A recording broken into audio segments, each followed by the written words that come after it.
A clip there from Call of Duty Modern Warfare 2, the kind of violent video game the Supreme Court justices are going to be looking a lot at in the next few months.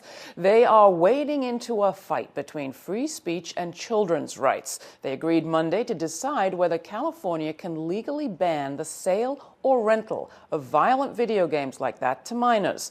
The court's going to be reviewing a federal court's decision to throw out a state ban. The Ninth U.S. Circuit Court of Appeals in San Francisco said that the law violated minors' constitutional rights under the First Amendment.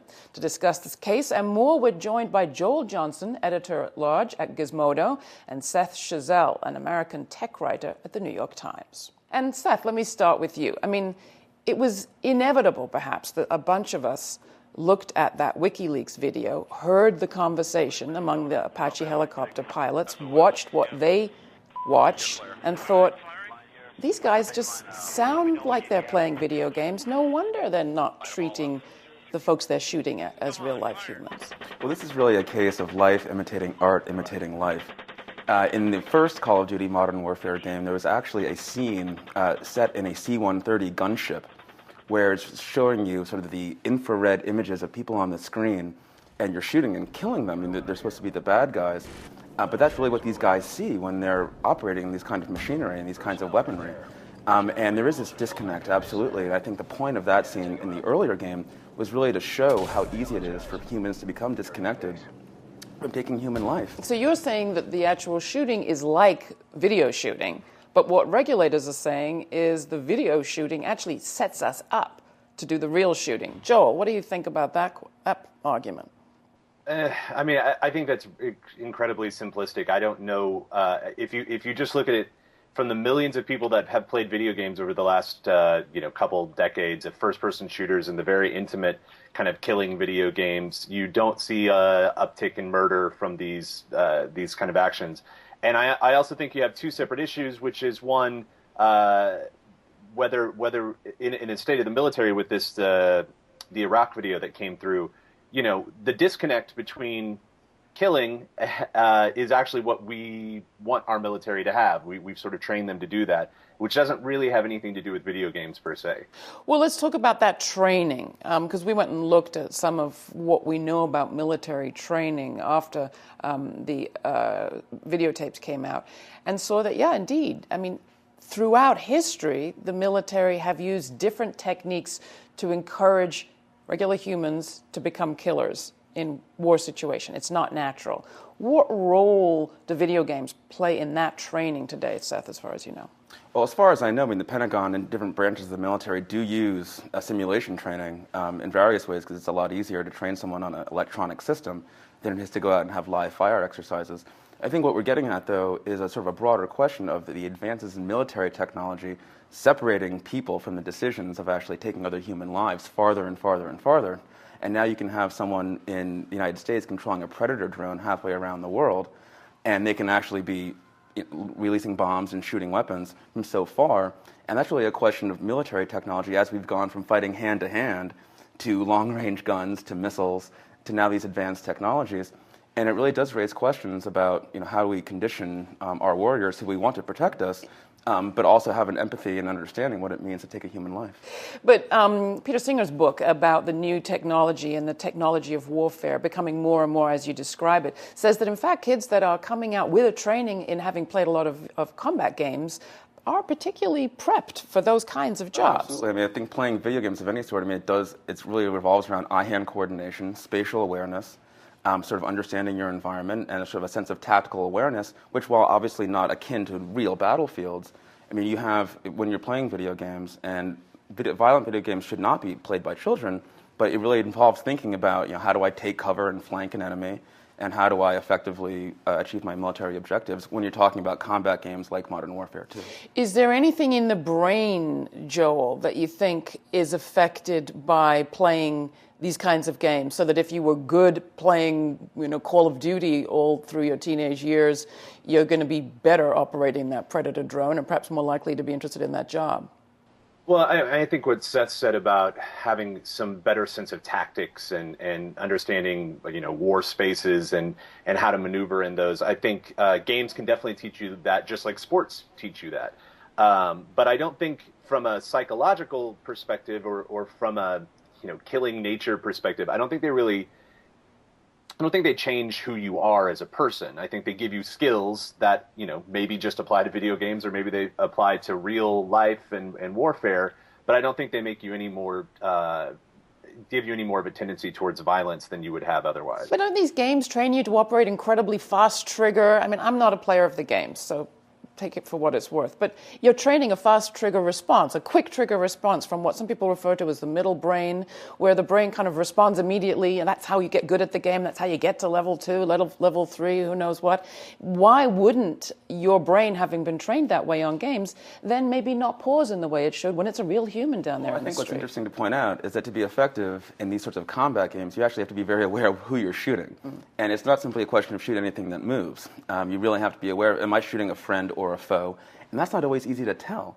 And I think what you're seeing in some of the more modern games is they're really trying to introduce that sense of the fog of the battlefield where it's very confusing. You're not always sure who the good guys and the bad guys are. And it's really important, actually, to take an extra second and to know what's going on around you rather than simply firing blindly. All right, well, let's hear what Leland Yee, who's the San Francisco state senator who proposed the law that is now going to be considered by the Supreme Court, has to say about video games and why he thinks that the state of California, at least, is right to regulate them. These kinds of games they have a harmful effect to our children. They literally teach our children how to kill and maim and hurt people to the point where they no longer feel. So Senator Leland Yee crafted a bill banning sales of violent, adult-themed games to minors. He also cited research suggesting violent games make kids aggressive. It is really targeted at a subset of those kinds of games, what we call ultra-violent video. So you think the idea of state regulation is kind of misguided, Seth? Well, I personally do believe that. And if you just look at the legal background, what's going on here is that the state of California is attempting to regulate the sale of video games in a way that's never been applied to books or movies or to other media. And the argument being made Well, it has been applied to porn. Well, you're exactly right. And here's as a Yale Law School dropout, I dropped out of law school, so take this with however many grains of salt you feel is appropriate. But my understanding is that when you talk about obscenity, which is what we use to regulate pornography, that has always been applied only to sexual content, traditionally. It is not, the obscenity standard has not been applied to violence in media. And as a matter of fact, Judge Richard Posner out of Chicago, who's not known as a liberal, he wrote pretty much the definitive opinion on this issue when he was saying that actually trying to protect children from images of violence is not only quixotic but potentially harmful and dangerous because the world is a violent place. And as a legal matter, the obscenity standard, which has traditionally allowed the government to regulate content, has only been applied to sexual content like pornography.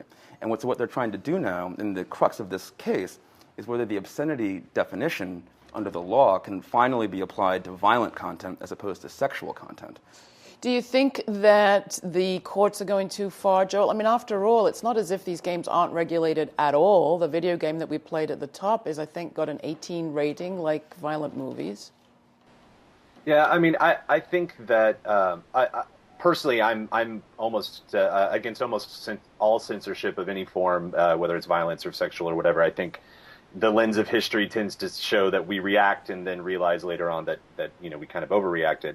But I think the system that's in place for movies and for any sort of restricted violent or sexual content for 17 and over or 18 and over in these, which the video game industry did to themselves as a voluntary regulatory thing, I think that's good enough. And I think that trying to ban things at retail and sales at retail of these things is just going to drive kids to get them from other sources and have them buy them from other places or online distribution that is not really going to solve the problem. The real problem is what you referred to earlier, which is the technology used by the military. Here's a look. Go ahead and arm your laser. Laser's armed.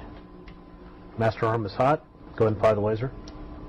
Lasing. We're within range. 3, 2, 1, rifle. 3, 2, 1, impact.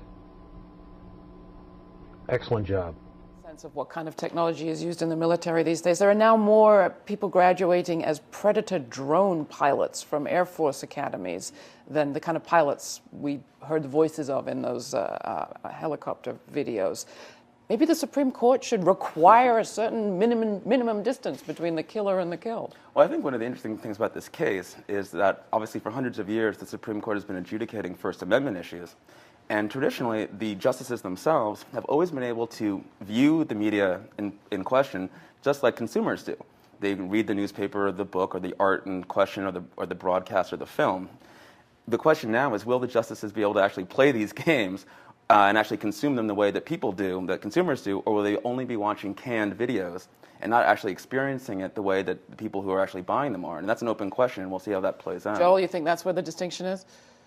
Yeah, I mean, I think that there's definitely a generational thing, and I don't think it's an age thing. I think that there's just a lot of people that are comfortable interacting with the medium of video games and a lot of people that aren't. And I would still like to see the Supreme Court weigh in on predators. But finally, we can't close having a Gizmodo guy on the air without a discussion of what happened this week when a cell phone that was apparently a prototype of the next Apple iPhone was left in a bar and bought by Gizmodo, the website, and revealed to all. Very quickly, Joel, I know that there are legal proceedings here, but what do you make of the fact that the FBI decided to raid the guy's house who sold this unit to Gizmodo? Is Gizmodo responsible there somehow for his privacy? Yeah, I can't comment on the case that's going on, and I'll be honest, it's not my story, so I wasn't really privy to a lot of the details. But I guess it is personally, I can say not for Gizmodo, that it is somewhat frightening as a journalist or as anybody to have your home raided by the police. I think it was the San Mateo police, not the FBI. And it certainly is an odd time, but as far as the details or even my opinion on it, I can't really go into a lot of detail. Understood. What about you, Seth? You worried the police might come to you sometime soon? Well, thankfully, the video games that I get ahead of time are all approved by the people that I get them from. So one of these days, I'm sure a video game company will come knocking on my door, but it hasn't happened yet. All right, you're in the clear so far. There's more information about both of our guests at our website, GRITtv.org.